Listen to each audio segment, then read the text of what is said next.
Bismillah ar-Rahman ar-Rahim. Alhamdulillah. Wa salatu salam ala Rasulullah. We continue reading from Imam Al-Ghazali's On Disciplining the Soul, Kitab Riyadat al-Nafs, translated by Timothy Winter, Abdul Hakim Murad. We are on page 72. And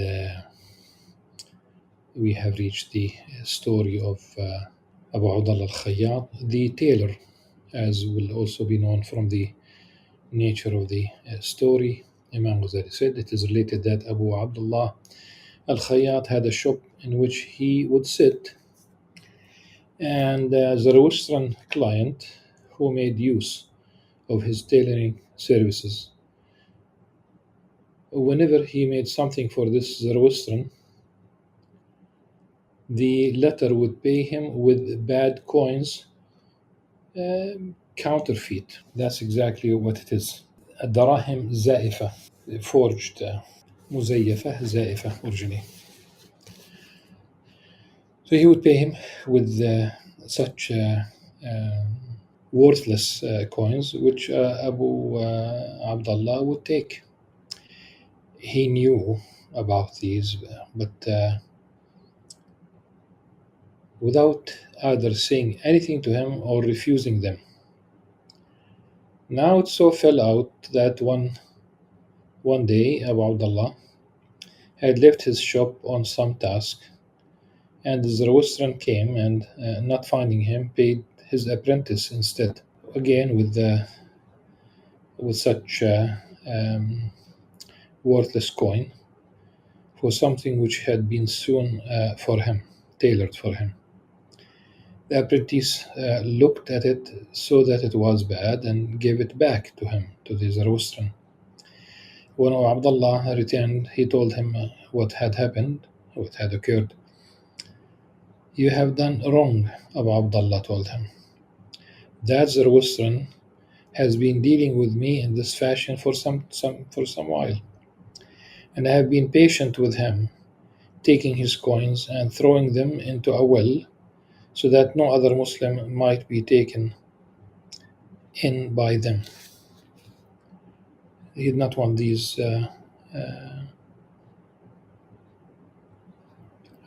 coins, worthless coins, to be circulating in the market. And the moral of the story that he knew, but he did not really. He was patient with him, and that's really a good character. You have the right to refuse, but the other option is something that Abu Abdullah al-Khayyat chose to. Yusuf ibn Asbat said, "Good character has 10 signs: reluctance to argue, قلة الخلاف." Okay, so one would not jump on every opportunity to differ with people. The second one, fairness, حسن الإنصاف. The third one, never hoping for slips in others. Never hoping for slips for others or in others.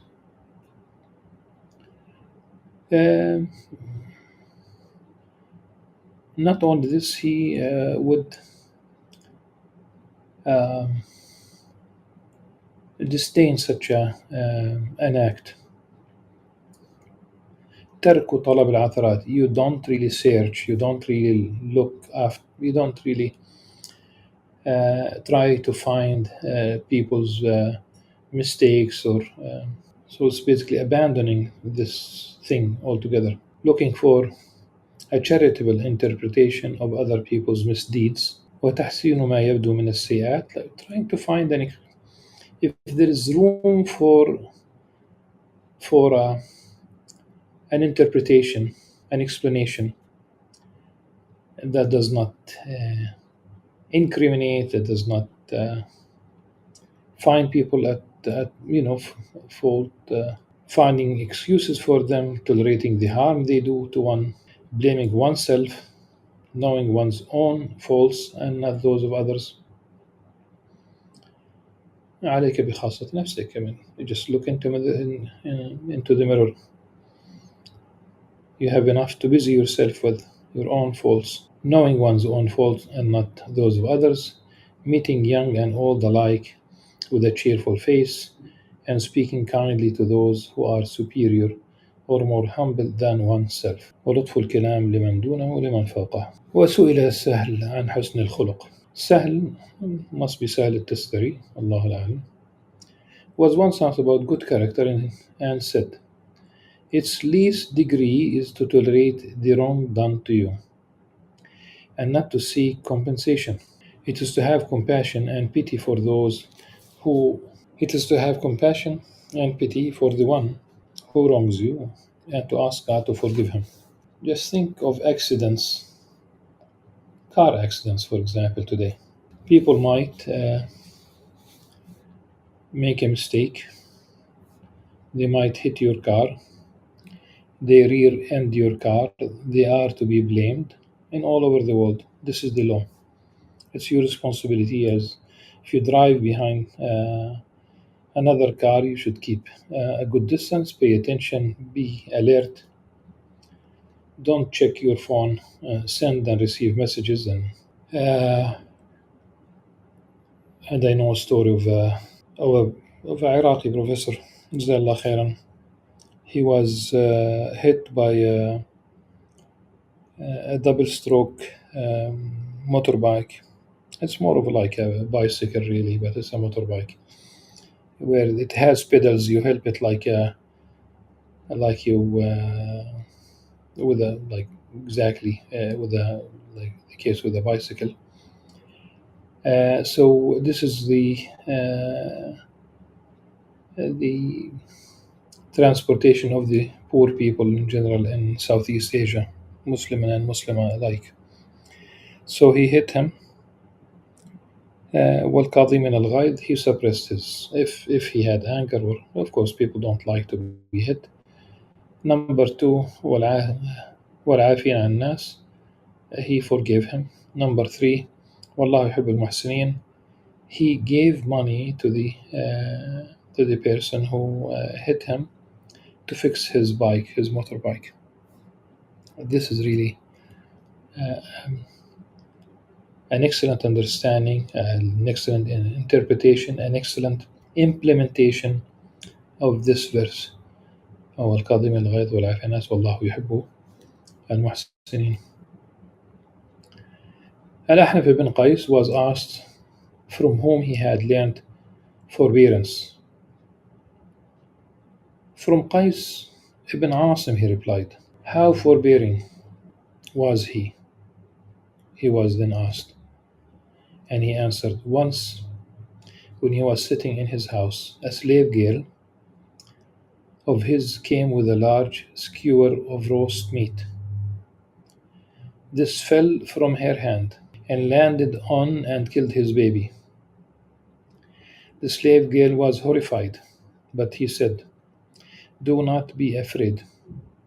You are free to go. I give you your freedom, hoping for a reward from God. Whenever children pelted Uwais al-Qarni with stones, he would say to them, brothers,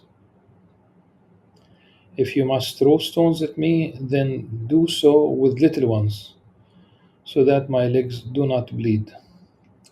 For when they do so, I cannot perform the prayer. That's one school of jurisprudence. That's forbearance, that's patience, but also he was careful. It means that he would still have to go and wash his wounds and perform ablution again. A man once insulted Al-Ahnaf ibn Qais again and followed him about, yet he held his peace. A man once insulted Al-Ahnaf ibn Qais and followed him about, yet he held his peace.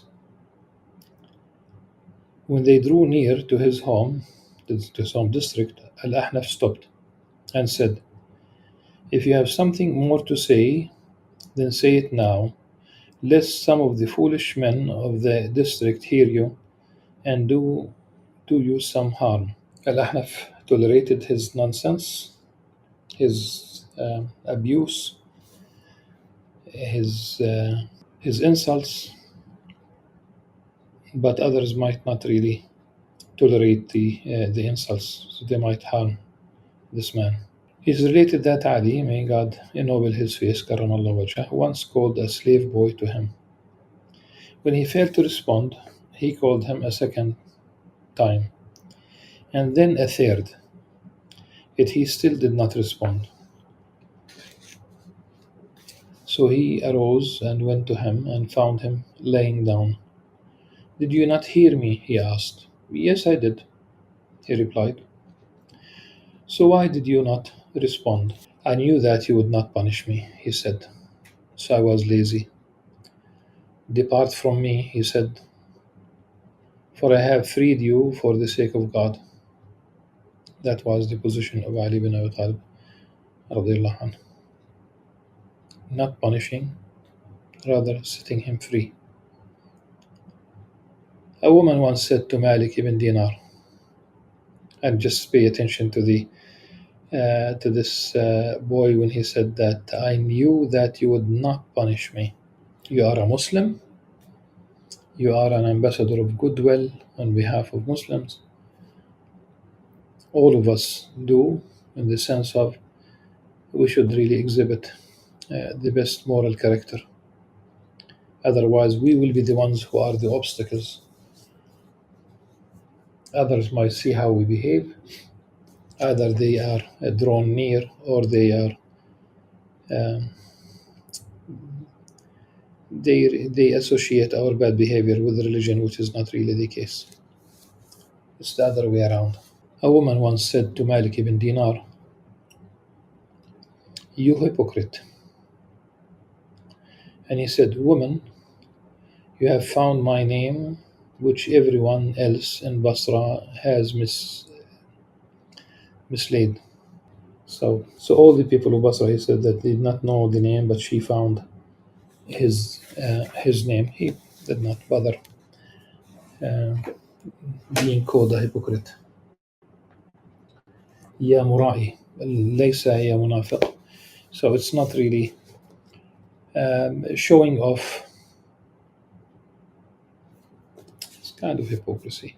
Yahya ibn Ziyad al-Harithi had an ill-mannered slave boy. Why do you keep him? People asked. He is teaching me forbearance, was his reply. So the boy would misbehave, and he would tolerate his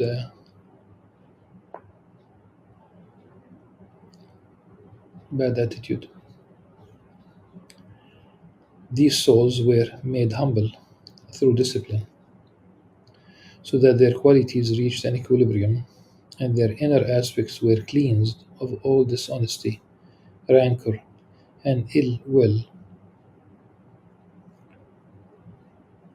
This in turn bore fruit in the form of contentment with all that God exalted as He has decreed, which is the highest form of good character, since the man who dislikes the actions of God is discontented with Him. An attitude which is the most ignoble of all traits. The signs mentioned above appeared in the external aspects of these men. Whosoever does not find in himself these same tokens should not be pleased with himself and think that he is possessed of good character. Rather should he occupy himself with self-discipline and struggle till he attains this degree, which is an exalted one, attained solely by the ones brought nigh. They are the muqarrabun, and the truthful saints, الصديقون. ولينبغي أن يشتغل بالرياضة والمجاهدة إلى أن يبلغ درجة حسن الخلق، فإنها درجة رفيعة لا ينالها إلا المقربون والصديقون. An exposition of the way in which young children should be disciplined and the manner of their upbringing and the improvement of their characters. بيان طريقة في رياضة الصبيان في أول نشوئهم ووجه تأديبهم وتحسين أخلاقهم. So the first thing that رياضة الصبيان, this is not sports, though the same word for رياضة is sports. This is about discipline. This is about it depends on its use. If it's with wild animals, it's taming, ترويض, training. At their upbringing, at the very beginning, في أول نشوئهم, at the beginning of their upbringing, and the improvement of their characters, the improvement, تحسين ووجه تأديبهم. I would say that adab is one should read the work of Sayyid Muhammad Naqib al-Attas on this notion of adab. It's very important, and I like it. Originally, we used to send children to the mu'addib. They do use the word murabbi today, like murabbi saf, for example. We say the Ministry of Education, but it's really the Ministry of وزارة التربية والتعليم. التربية is growth, physical growth. It should be adab. Fir'aun, when he addressed Musa alayhi salam, he just trying to mention, to remind Musa alayhi salam of his favors. أَلَمْ نُرَبِّكَ فِينَا وَلِيدًا, didn't we raise you as a child? Like you grew up. And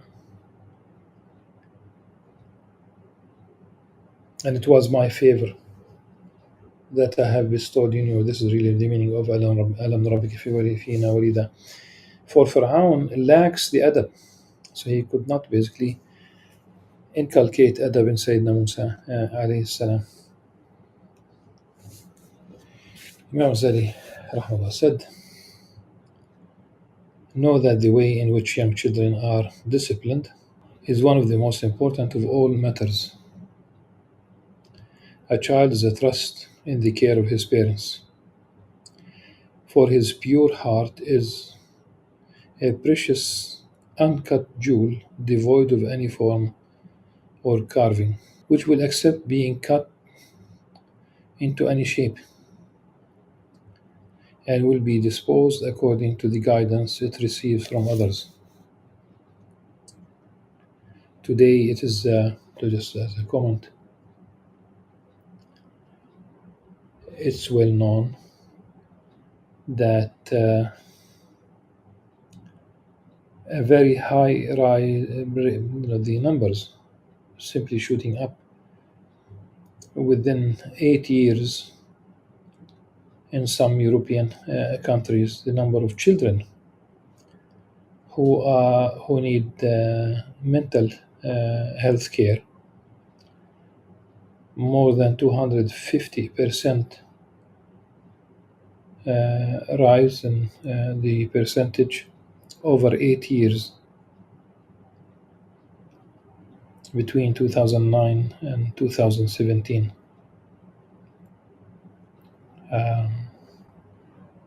The EU, the European Union, spends 600 billion euros on mental health. The problem is that now this is what psychologists and social workers, and they say it's basically sending babies to nurseries, and during the first 3 years it's very detrimental to the health of the psychological health of the children. Anxiety, it could lead to depression, It could lead later on to schizophrenia, uh, and that's because they have been they have been deprived of their of their mothers primarily. So mentioning basically the children at the very beginning, saying that the child وقلبه الطاهر جوهرة نفيسة ساذجة خالية عن كل نقش وصورة وهو قابل لكل نقش ومائل إلى كل ما يمال به إليه. It's just like whatever you give your child to someone else to give them um, to provide them with values, or it's not going to be good, especially that nowadays I know someone who works in the educational system in a Western country, and they are required to ask preschoolers about their own orientation, what they feel they are. They're not satisfied with the fact that you are male or female. They're going to push the idea uh, down the throat of those children, and that's a very sad state, and will be disposed according to the guidance it receives from others, whether the family or not. If it is habituated to and instructed in goodness, then this will be its practice when it grows up, and it will attain to felicity in this world and the next. His parents, too, and all its teachers and preceptors will share in its reward. Similarly, should it be habituated to evil and neglected as though it were an animal, then misery and perdition will be its lot, and the responsibility for this will be borne by its guardian and supervisor. For God, exalted as He, has said, ward off from yourselves and your families a fire. يا أيها الذين آمنوا قوا أنفسكم وأهليكم نارا. The notion of قوامة, that a husband has over his family, its protection in every aspect. It is taking care of the family in every aspect, um, exerting effort to provide for the family uh, by leave of God, protecting the family against intruders, against so the literally the security of the family, but also guarding the religion of the family, protecting the religion of the family. That's the biggest responsibility, especially with all these tribulations, all these trends. A father may strive to protect his son from fire in this world, but yet it is of far greater urgency that he protect him from the fires which exist in the afterlife. This he should do by giving him discipline, teaching him and refining his character, and by preserving him from bad company, and by not suffering him to acquire the custom of self indulgence, or to love finery and luxury, in the quest for which he might well squander his life when older, and thus perish forever. Rather, should he watch over him diligently from his earliest days, and permit none but a woman of virtue and religion to nurse and raise him. Again, a woman of virtue and religion to nurse him, Remember, فاظفر بذات الدين تربت يداك. A woman is married because of her beauty. A woman is married because of her uh, family status, reputation, and the name of the family. A woman is married because of her money. The fourth one, because of her character, because of her religion, because of her spirituality. فاظفر بذات الدين تربت يداك. You just simply choose the one. It doesn't mean that you don't like, just simply it's going to be plain only religion and you just ignore the rest. For another hadith, the Prophet ﷺ said, انظر إليها فإنه أحرى أن يؤذن بينكما. Look at her, just find something beautiful. It doesn't mean that you go out. It doesn't mean that you have,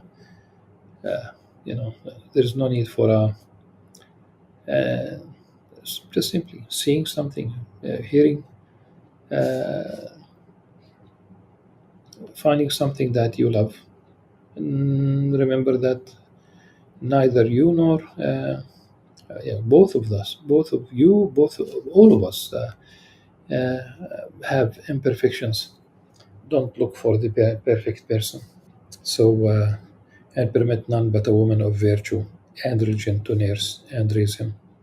Her diet should be of permitted things, for there is no blessing barakah in milk which originates in forbidden food, which, should a child be nourished on it, will knack his native disposition in such a way as to incline his temperament to wrongdoing. In the next session, inshallah, we'll begin with uh, the signs of discretion that appear in the child.